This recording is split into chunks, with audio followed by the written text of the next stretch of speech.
Hi hello வணக்கம் and welcome to kitchen to cleaning. இன்றைக்கி நம்ம பார்க்க போகிறது ஒரு சூப்பரான சைடிஷ் ரெசிபி மட்டர் பன்னீர். அதாவது பச்சை பட்டாணியும் பன்னீரும் வச்சு ஒரு சூப்பரான மசாலா ரெசிபி. நம்ம சேனலில் ஆல்ரெடி நிறைய பன்னீர் ரெசிபிஸ் அப்லோட் பண்ணியிருக்கேன். உங்களுக்கு செக் பண்ணணுன்னா நான் கீழே டிஸ்கிரிப்ஷனில் லிங்க் கொடுக்குறேன், போய் செக் பண்ணி பாருங்கள். ஸோ பன்னீர் சாப்பிட்றது ரொம்ப நல்லது தான்.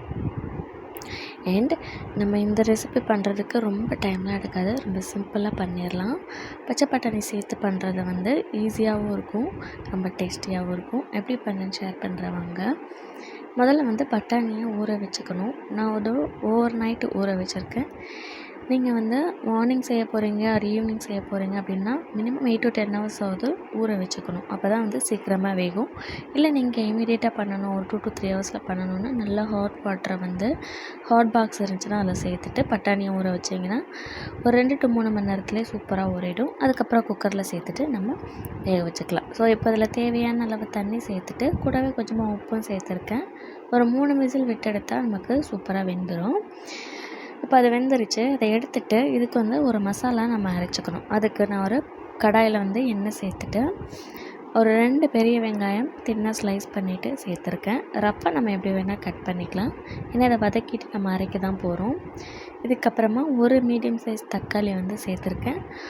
கூடவே 2 வரமிளகாவும் 2 காஷ்மீரி மிளகாவும் சேர்த்துருக்கேன். கலருக்காக தான். காஷ்மீரி மிளகாய் இல்லைன்னா நீங்கள் ஸ்கிப் பண்ணிக்கலாம், ப்ராப்ளம் கிடையாது. வரமிளகாவே ஒரு 4 மிளகாய் சேர்த்துக்கலாம். உங்கள் காரத்துக்கு ஏற்ற மாதிரி பார்த்துட்டு சேர்த்துக்கோங்க. இது கூடவே நான் ஒரு சின்ன துண்டு பட்டை, 2 கிராம்பு, 2 ஏலக்காய் இது தான் சேர்த்துருக்கேன். ஸ்பைசஸ் அதிகமாக நம்ம சேர்க்க போகிறதில்ல. இது சேர்த்துட்டு நம்ம வதக்கிக்கலாம். நல்லா வதங்கணுன்ற அவசியம் இல்லை, ஒரு மீடியமாக ஒரு 50 to 60% இந்த அளவுக்கு நம்ம வதக்கினா போதும். ஏன்னா இதுக்கப்புறம் நம்ம அரைக்க தான் போகிறோம் இல்லையா. ஸோ இந்த அளவுக்கு வதக்கிட்டு இதை வெளியில் எடுத்துகிட்டு நம்ம நல்லா ஆற வச்சுக்கணும். அதே பேன்லேயே நான் இன்னும் ஒரு 2 to 3 ஸ்பூன் சமையல் எண்ணெய் சேர்த்துக்கிறேன். இதில் என்ன பண்ண போகிறோன்னா பன்னீரை நம்ம நல்லா ஃப்ரை பண்ணி எடுத்துக்க போகிறோம். ஸோ இதில் நான் ஒரு கொஞ்சோண்டு மஞ்சள் தூள், ஒரு 1/4 டீஸ்பூன் மஞ்சள் தூள் அண்ட் 1/2 டீஸ்பூன் மிளகாய் தூள், கொஞ்சமாக உப்பு மட்டும் சேர்த்துருக்கேன். இதை நல்லா கலந்து விட்டுக்கோங்க. இது எண்ணெய் நல்லா சூடாக இருக்கும்போது இந்த மசாலாலாம் போட்டுறாதீங்க, கரிஞ்சிரும். ஸோ எண்ணெய் சேர்த்ததுமே எண்ணெய் சூடாகிறதுக்கு முன்னாடியே நான் மசாலா சேர்த்துருங்க. அண்ட் மசாலா சேர்க்கும்போது அடுப்பு சிம்மில் போட்டுக்கோங்க, இல்லைன்னா டக்குன்னு கரிஞ்சிடும். ஸோ இதெல்லாத்தையும் சேர்த்துட்டு நான் கட் பண்ணி வச்சுருக்க பன்னீர் சேர்த்துக்கிறேன். நான் இன்றைக்கி எடுத்துருக்கிறது 200 கிராம் பன்னீர். இதை நல்லா க்யூபாக கட் பண்ணிவிட்டு சேர்த்துருக்கேன். இதை ஒரு டைம் நல்லா டாஸ் பண்ணி நம்ம எடுத்துக்கலாம். ஸோ 2 சைடும் லைட்டாக கோல்டன் ப்ரௌன் வர அளவுக்கு நம்ம ஃப்ரை பண்ணி எடுத்தால் போதும். நீங்கள் ஹை ஃப்ளேமில் வச்சுட்டிங்க அப்படின்னா டக்குன்னு அடி பிடிக்க ஆரம்பிச்சிடும் அண்டு பன்னீருமே உடைய ஆரம்பிச்சிடும். ஸோ லோ டு மீடியம் ஃப்ளேம்லேயே வச்சுட்டு நல்லா குக் பண்ணிங்கன்னா 2 சைடும் சூப்பராக இந்த அளவுக்கு கோல்டன் ப்ரௌனாக மாறி வரும். இந்த அளவுக்கு நம்ம ஃப்ரை பண்ணால் போதும். இதை எடுத்துகிட்டு நம்ம வெளியில் வச்சுக்கலாம். இந்த மாதிரி லைட்டாக மசாலா கோட் பண்ணி நம்ம ஃப்ரை பண்ணி போடும்போது அந்த பன்னீரோட ஃப்ளேவர் அண்ட் டேஸ்ட் சூப்பராக இருக்கும் கிரேவியில். நம்ம வதக்கி வச்சிருந்த பொருள் எல்லாம் ஆறிடுச்சு. அதையும் மிக்ஸி ஜாரில் சேர்த்துட்டு நல்லா பேஸ்ட் பண்ணிவிட்டு வந்துடலாம். அது சைடில் இருக்கட்டும்.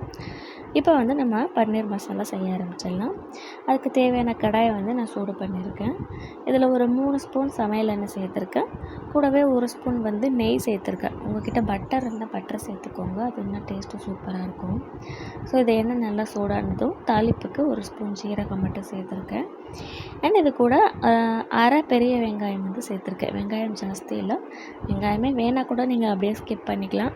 ஜீரகம் மட்டும் தாளிச்சிட்டு அப்படியே நம்ம வதக்கி அரைச்சி வச்சுருக்கோம் இல்லையா, அந்த பேஸ்ட்டை சேர்த்துக்கலாம்.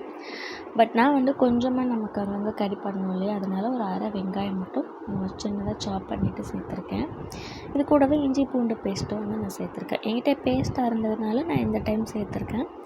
நீங்கள் வெறும் இஞ்சி பூண்டாக சேர்க்குறீங்க அப்படின்னா நம்ம வெங்காயம் தக்காளி வதக்கணும் இல்லையா, அதிலையே இஞ்சி ஒரு 1 இன்ச்சு இஞ்சி, கூடவே ஒரு 5லேருந்து 6 பல் பூண்டு இந்த மாதிரி சேர்த்துட்டு நல்லா வதக்கிட்டு அதையும் சேர்த்து நம்ம அரைச்சிக்கலாம். பட் பேஸ்ட்டாக இருந்ததுன்னா நீங்கள் இந்த டைமில் பேஸ்ட்டாகவே சேர்த்துக்கலாம். ஓகே, இப்போ அது இஞ்சி பூண்டு பேஸ்ட்டு நல்லா பச்சை வாசம் போகிற அளவுக்கு வதக்கிட்டு அதுக்கப்புறமா நம்ம அரைச்சி வச்சுருக்கோம் இல்லையா பேஸ்ட்டு, அதை சேர்த்துக்கணும். சேர்த்துட்டு நல்லா கலந்து விட்டுக்கோங்க. இது லைட்டாக ஒரு கொதி வந்ததும் இதில் வந்து கரம் மசாலா 1 ஸ்பூன் நான் சேர்த்துருக்கேன். இதில் வேறு எதுவுமே மஞ்சள் தூள், மிளகாய் தூள் நான் எதுவுமே சேர்க்கல. வெறும் கரம் மசாலா மட்டும்தான். ஏன்னா நம்ம ஆல்ரெடி மிளகாய் வந்து அதிலே சேர்த்துட்டு அரைச்சிருக்கோம்.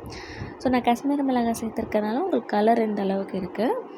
இப்போ இதை வந்து நல்லா கரம் மசாலா சேர்த்துட்டு ஒருக்கா வதக்கிட்டு கூடவே வந்து நம்ம வேக வச்சுருக்கோம் இல்லையா பட்டாணி, அதை சேர்த்துக்கலாம். ஸோ தண்ணி வந்து நீங்கள் ஜாஸ்தி சேர்த்துடக்கூடாது. ஏன்னா நான் பட்டாணி வேக வச்ச தண்ணியோடு தான் சேர்க்க போகிறோம் இல்லையா, அதனால் நீங்கள் தண்ணி கம்மியாக பார்த்துட்டு சேர்த்துக்கோங்க. இந்த தண்ணியே நமக்கு கொதித்து வரும்போது கரெக்டாக இருக்கும். ஸோ மசாலா சேர்த்துட்டு நம்ம பட்டாணி சேர்க்கும்போது அந்த ஃப்ளேவர்லாம் வந்து நல்லா பிடிச்சிக்கும்.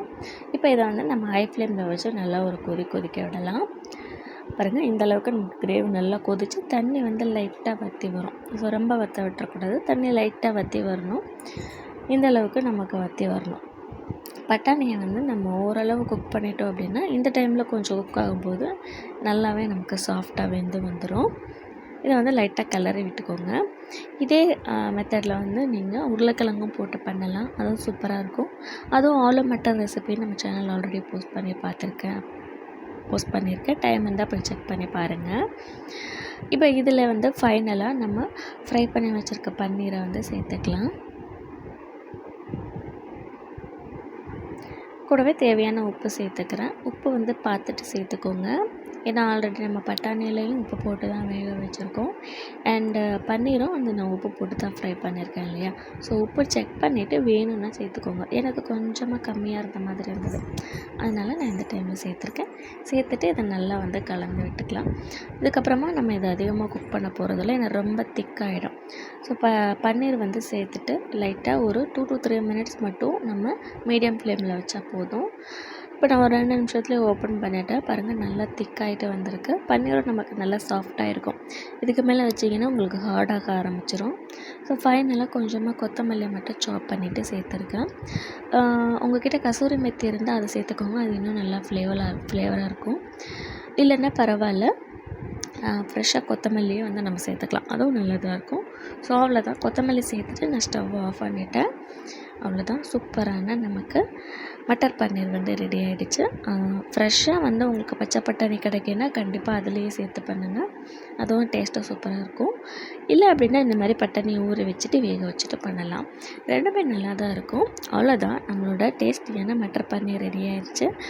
சப்பாத்தி, பூரி, ஃபுல்கா கூட சர்வ் பண்ணுறதுக்கு சூப்பராக இருக்கும். பன்னீரில் அடிக்கடி இந்த மாதிரி மாறி ரெசிபி பண்ணி சாப்பிடுங்க, உங்களுக்கு ஹெல்த்தும் நல்லது, குழந்தைங்களும் வந்து விரும்பி சாப்பிடுவாங்க. அவ்வளோதான், நம்ம வீடியோ பிடிச்சிருந்தா ஒரு லைக் பண்ணுங்கள், அண்ட் உங்கள் ஃப்ரெண்ட்ஸ் அண்ட் ஃபேமிலி கூடயும் ஷேர் பண்ணுங்கள். மறக்காமல் நம்ம சேனலை சப்ஸ்கிரைப் பண்ணிவிடுங்க.